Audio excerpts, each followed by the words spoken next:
Okay, for math today, we have 4 things to do. The first thing I would like for you to do is to review your math facts. You can do that by using flashcards or visiting First in Math. If you're using flashcards, you might have use your set at home.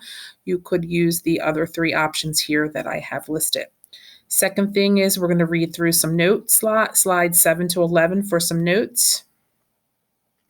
And then you're going to go to your big math book and read page 296. Then you're going to do page 297 and 298 in your big math book after we go through these slides. So slide number 7, we can see that we're starting chapter 7, and it's geometry. And today we're going to talk about open and closed shapes. If a shape is closed, you can take a pencil and trace it all the way around back where you started without running into any breaks. But in these 2 cases, if there's a break in the shape, then it means that it's not closed and it's open. So I'm going to trace, and I can see that there's some openings there. So that's considered, these 2 are considered open shapes.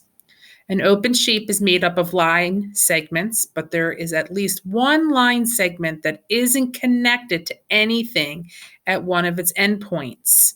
The shape is not a closed figure. But on our next slide, number 8, these are examples of closed figures. If a shape is closed from all the sides end to end, it can form a figure with no openings. It's called a closed shape.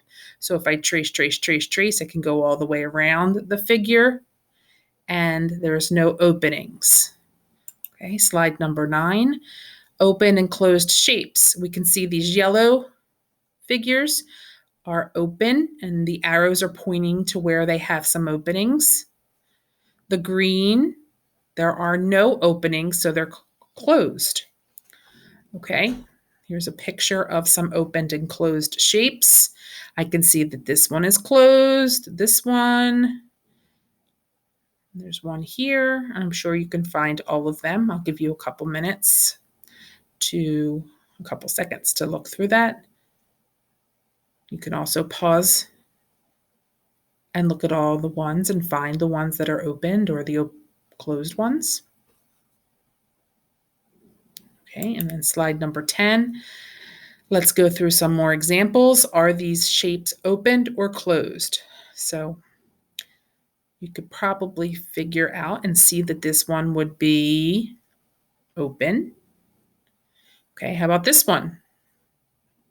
If you said closed, you would be correct. And this shape, if you said open, you would be incorrect. This is a closed figure. Okay, and then I have 2 videos that you can watch.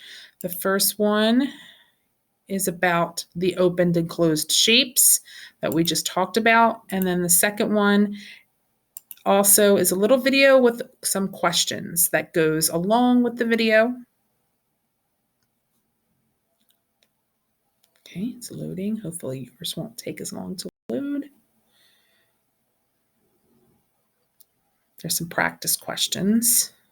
And it also gives you some hints if you need some hints. Okay, so you can go back and do that at your own speed. Okay, and then don't forget that when you look, after watching these 2 videos, you go back and do your 2 pages in your math book, 297 and 298. If you have any questions, please email me or write them on Google Classroom.